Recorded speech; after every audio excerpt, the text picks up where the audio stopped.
네, 먼저 이 가습기 살균제 사고 저희가 환경부가 대응 총괄 부서이고 최근에 살충제 달걀 발암물질 생리대 이런 걸로 해서 국민 불안이 계속 이렇게 일어나게 한 게 또 저희 정부 차원에서 제대로 대책을 못했기 때문이다라는 생각을 하면서 죄송스럽게 생각합니다. 저희 장관님께서 항상 이 생활화학 제품 관리에 있어서 기업의 경제적 이익 이런 거 따지는 게 아니고 그거보다는 국민 건강이나 안전이 더 중요하다라고 하는 것을 강조하고 계셔서 저희도 그런 차원에서 업무를 하고 있다는 말씀 먼저 드리고요. 또 정부가 이런 부족한 부분이 있다는 점에 착안하셔서 종합적인 위해성 평가의 중요성을 제안해 주신 우리 의원님께도 감사의 말씀드리겠습니다. 구체적인 그 법안 내용에 대해서는 저희가 아마도 다음 기회에 구체적으로 제시할 수 있을 거라고 생각하고 저희는 좀 전반적인 저희 환경부에서도 하고 있는 업무도 좀 소개해드리고 그 다른 쪽의 말씀도 좀 드리고자 합니다.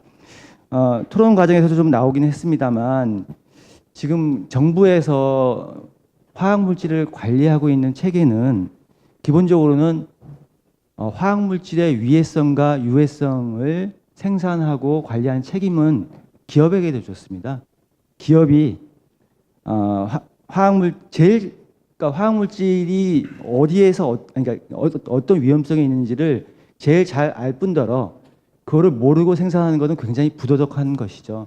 그래서 정부가 모든 것을 다 해야 되겠다는 생각을 과거에 우리가 70년대, 80년대에 했을 수는 있지만 최근에는 이거를 기업의 책임으로 많이 보내고 있습니다. 그래서 화학물질 등록 및 평가 등에 관한 법률이 미국의 피프라나 BPR, 유럽의 BPR, 또 유럽의 리치 제도 등을 참고해서 만들었습니다. 거기 보면 개별 기업이 화학물질의 유해성과 위해성에 관한 정보를 평가해서 정부에 제출하면 정부가 그 유해성, 위해성 자료의 적정성 여부를 평가해서 그거를 정확한 경우에는 그걸 등록 평가해주고 있습니다.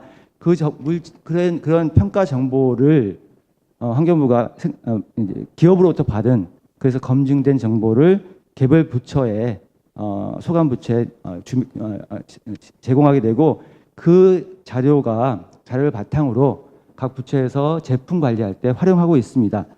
뭐 다른 부처 걸 제가 말씀드리는 그렇고 저희 환경부 같은 경우에는 위해 우려 제품이라고 하는 거를 지정을 해서 거기에 사용되고 있는 물질들이 위해한지 여부를 위해성 평가를 통해서 기준을 정해서 하고 있습니다.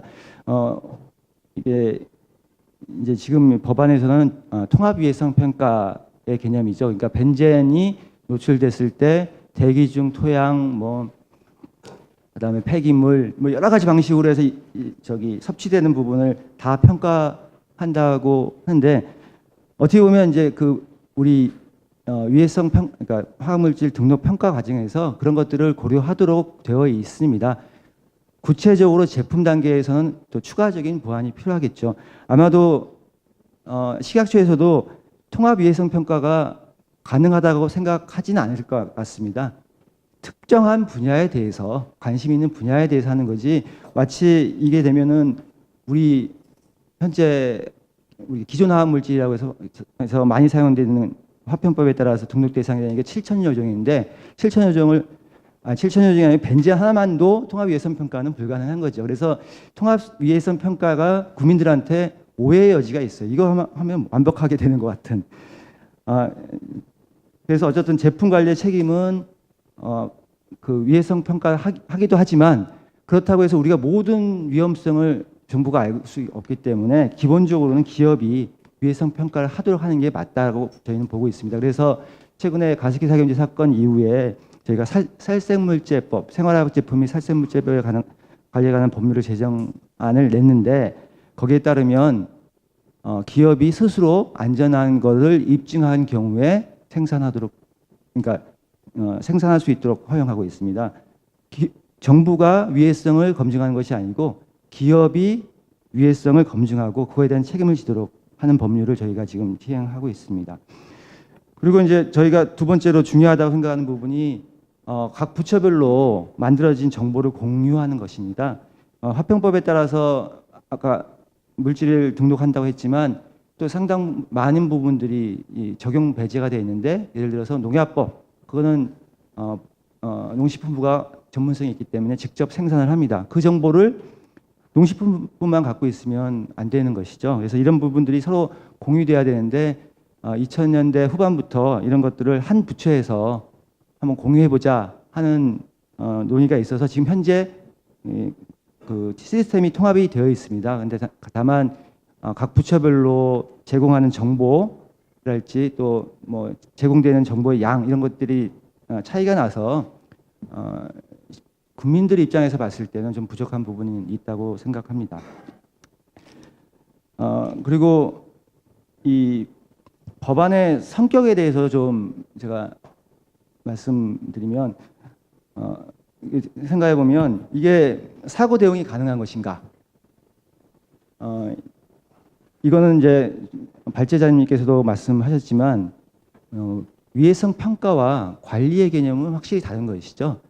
저는 살충제 달걀과 발암물질 생리대는 위해성 평가를 안 해서라기보다는 관리가 부족했다고 생각합니다. 살충제 달걀 같은 경우에는 있는 기준에 대해서 제대로 시행이 되지 않는, 시장에서 제대로 집행하지 못했던 정부의 책임이 있었다고 생각하고, 생리대의 경우도 의약 외품으로 이거 사각지대에 있는 게 절대 아니거든요. 그러니까 식약처, 여기 이렇게 나와 계시지만 식약처에서 생리대에 대해서는 관리하도록 돼 있고 그 품목 허가를 내주고 있습니다. 거기에서 기준을 설정할 때 위해성 평가를 했을 거라고 생각합니다. 물론 20년 전에 했던 자료를 그대로 사용하고 있을 수는 있겠지만, 저는 이제 이 부분을 보면서 이런 저희도 반성을 했었습니다. 시민단체에서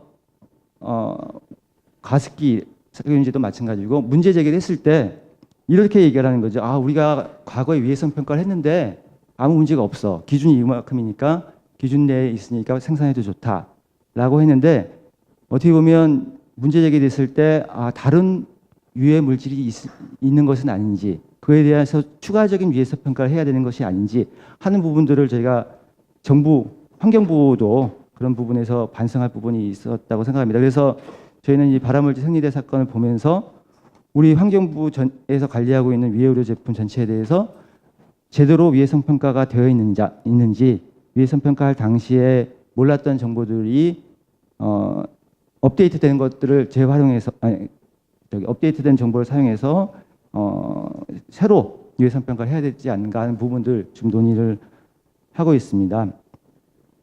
그리고 이 법이 사실 적용 범위 부분이 굉장히 또 모호할 수 있습니다. 이게 인체에 적용되는 제품, 그렇다면 인체에 적용되지 않는 제품은 만들지를 사실은 않을 것이고요. 사실상 만들 이유가 없는 것이고, 그리고 다른 부처에서 하고 있는 경우에는 두 개 부처 이상이 관리하고 있으면 위해성 평가를 하겠다고 되어 있는데,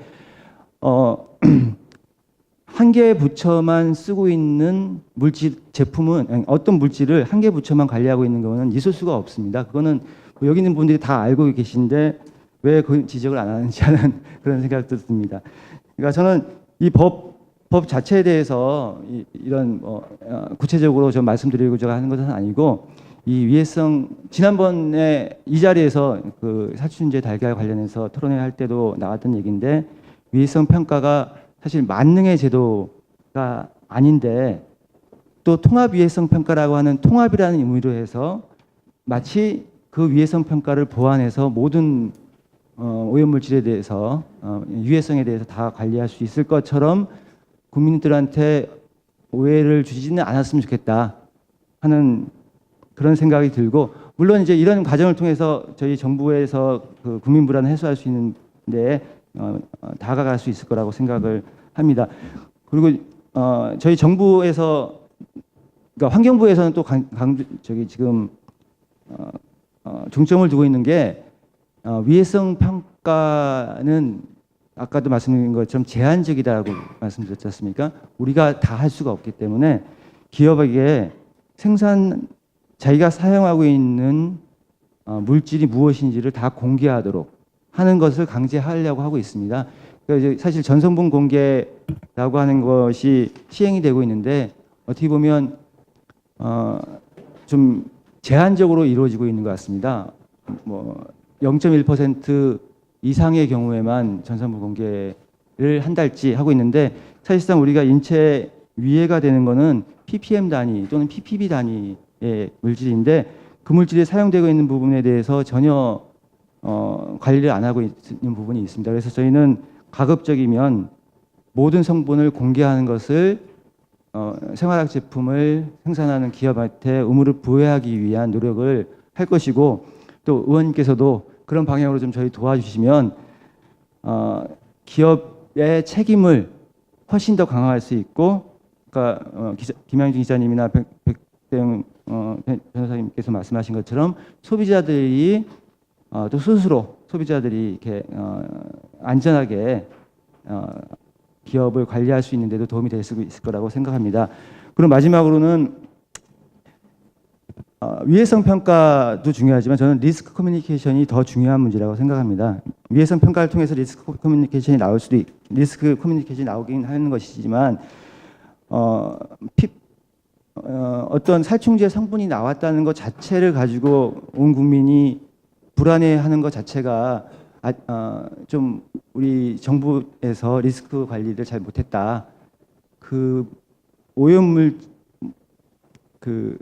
위해도하고 위험성하고는 전혀 다른 건데 그걸 구별하는 것들을 우리가 못했던 부분이 있는데 만약에 정부 차원에서 어떤 이런 법이 된다면 리스크 커뮤니케이션을 권위 있게 어떤 우리가 SBC가 발암 물질이냐라고 했을 때 그를 뭐 해당 과에서 검토해서 발표하는 것보다는 종합적인 이런 시스템이 있으면 권위 있는 그 연구자들과 토의를 거쳐서 이거에 대해서 제대로 알릴 수 있는 그러니까 좀 아쉽게 생각하는 건 SBC가 발암 물질이다 아니다라고 하는 정도로 우리가 설명하는 것보다는 그 SBC가 어느 정도 수준에서 우리 위해가 있는 것이다라고 하는 이게 사실 그게 저는 리스크 커뮤니케이션의 방법이라고 생각하는데